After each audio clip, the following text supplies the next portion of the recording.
Next, I would like to call upon Mrs. Neha Deshpande, psychologist, communication and personal development coach, radio jockey with Radio Mirchi 98.3 FM from 2007 to 2009, done many print shoots, ads, worked as a voiceover artist, compared more than 600 events pan-India, winner Mrs. India World 2017, pageant trainer, inner and outer grooming, mind and personality development coach, red carpet celebrity interviewer, online and offline communication trainer. फक्त त्यांचं सांगायलाच मी थकली, इतकं काही त्यांना ते करतात. आणि ती माझी खूप छान मैत्रीण आहे. मी हे स्पेशली कशाला सांगते, कारण की ती डॉक्टर केळकरांची मुलगी आहे आणि तिच्यामुळे मी तिची आईकडे गेली आणि तिची आईने आम्हाला परमिशन दिली फर्ग्युसन बघायला. तर नेहा प्लीज कम. ती काय काय करते तीच तुम्हाला सांगेल आता. Thank you so much Neha. नेहाचं PPT Good afternoon everyone. Thank you so much Neha for this wonderful opportunity. Brighter Tomorrow Foundation and Touch a Life Foundation. Sanjay and Preeti ma'am, thank you so much. And ठीक आहे, आता मी एकच मिनटं फक्त ते presentation लावत आहेत, त्याच्यानंतर मी सुरुवात करते. आता आपण सगळ्यांचं ऐकलं आणि मी सुद्धा सगळ्यांचं ऐकून इन्स्पायर झालेली आहे. माझा प्रवास फक्त थोडा वेगळा होता, कारण मला बरीच वर्ष हे कळत नव्हतं की मला नक्की करायचं काय. त्यामुळे हे जे सगळं तुम्ही आता इंट्रोडक्शन ऐकलं ती मी वाट शोधत जात होते. मला RJing करण्याची संधी मिळाली 2 वर्ष. त्याच्यानंतर मला कॅमेरा फेस करण्याची आवड होती म्हणून मी मॉडेलिंग केलं, ॲड्स केल्या, म्हणजे प्रिंट शूट तुम्ही पेपरमध्ये ज्या ॲड्स बघता त्याचा मी पार्ट होते. त्याच्यानंतर धोनी बरोबर TV ॲड केली. मी एका अवंतिका नावाच्या सिरियलमध्ये काम केलं होतं. सो असा चाच पडत पुढे गेले. त्याच्यानंतर मिस इंडिया व्हायची खूप आवड होती तेव्हा, पण कॉन्फिडन्स शून्य असल्यामुळे मी तेव्हा भाग नाही घेऊ शकले. त्याच्यानंतर लग्न झाल्यानंतर मी मिसेस इंडियामध्ये भाग घेतला. 2017मध्ये मी ते जिंकले. तर हा सगळा जो प्रवास होता त्याच्यात एक खूप मोठी गोष्ट होती, ते म्हणजे कम्युनिकेशन.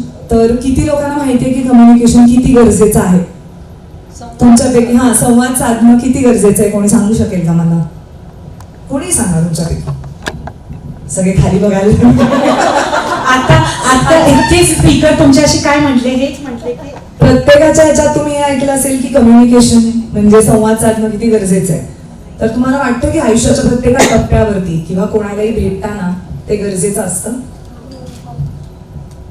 बोला ना, जोरात बोला. संवाद साधल्याशिवाय एकमेकांच्या भावना कळत नाही. एक्झॅक्टली. आणि मस्त. आणि कोणाला काही त्याच्यामध्ये ऍड करायचंय का? प्लीज. संवाद साधल्याशिवाय मैत्री होत नाही. मैत्री होत नाही, बरोबर. आता तुम्ही बघाल आजूबाजूला तुमच्या ज्या कोण खास मैत्रिणी आहेत त्यांच्याबरोबर तुम्ही खूप छान संवाद साधलेले आहेत किंवा काही अशा छान गोष्टी शेअर केल्या आहेत ज्याच्यामुळे ती आज तुमची चांगली मैत्रीण आहे, किंवा फाउंडेशनची लोक येऊन तुमच्याबरोबर सगळेजण संवाद साधतायत इकडे. त्याच्यामुळे आपल्याला बऱ्याच गोष्टी कळतात. आपण बरेचसे जे लोकांनी केलं ते आपण इथे बसून एक्सपिरियन्स करू शकतोय. तर इच्छा माहिती काय असतं, ते काय असतं हे कोणाला माहिती आहे का तुमच्यापैकी? का नाही माहिती? लोकांचे विचार आणि वागण्यात सकारात्मक बदल करून देणे हे एका मानसशास्त्र तज्ञाचं काम असतं. ठीक आहे, मी कम्युनिकेशन बद्दल तुम्हाला सांगत होते, तर त्याचं आणि माझ्या सायकोलॉजीचं काय कनेक्शन आहे आता मी समजवते तुम्हाला. हे वाचलं तर आत्ता जे आपण बोललो तेच सांगितलं याच्यात की communication is your ticket to success if you pay attention. म्हणजे जर तुम्ही लक्ष दिलं आणि लर्न टू डू इफेक्टिव्हली म्हणजे नीटपणे जर करायला शिकलात तर त्याच्यासारखी अजून काही चांगली गोष्ट नसू शकते.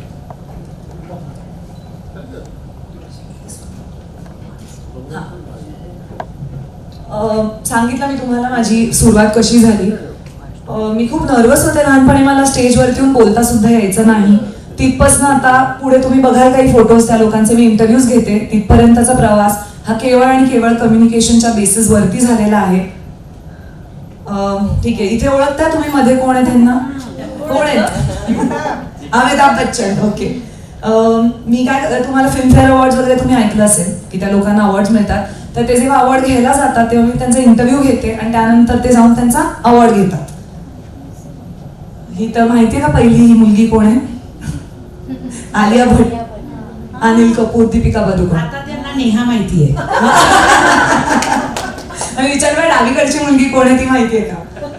करिश्मा कपूर, शंकर महादेवन, शिल्पा शेट्टी, डॉक्टर सुधा मूर्ती, सिम्बायसिसचे फाउंडर डॉक्टर मुजुमदार. मी सिम्बायसिसची स्टुडंट आहे. सो 3-4 वर्षापूर्वी मला एक संधी मिळाली होती की माझ्या शाळेत जाऊन मला सगळ्या मुलांचं मार्गदर्शन करण्याची एक संधी मिळाली होती. तो एक खूप छान मोमेंट आहे आणि रेखाजींबरोबर हा होतोय.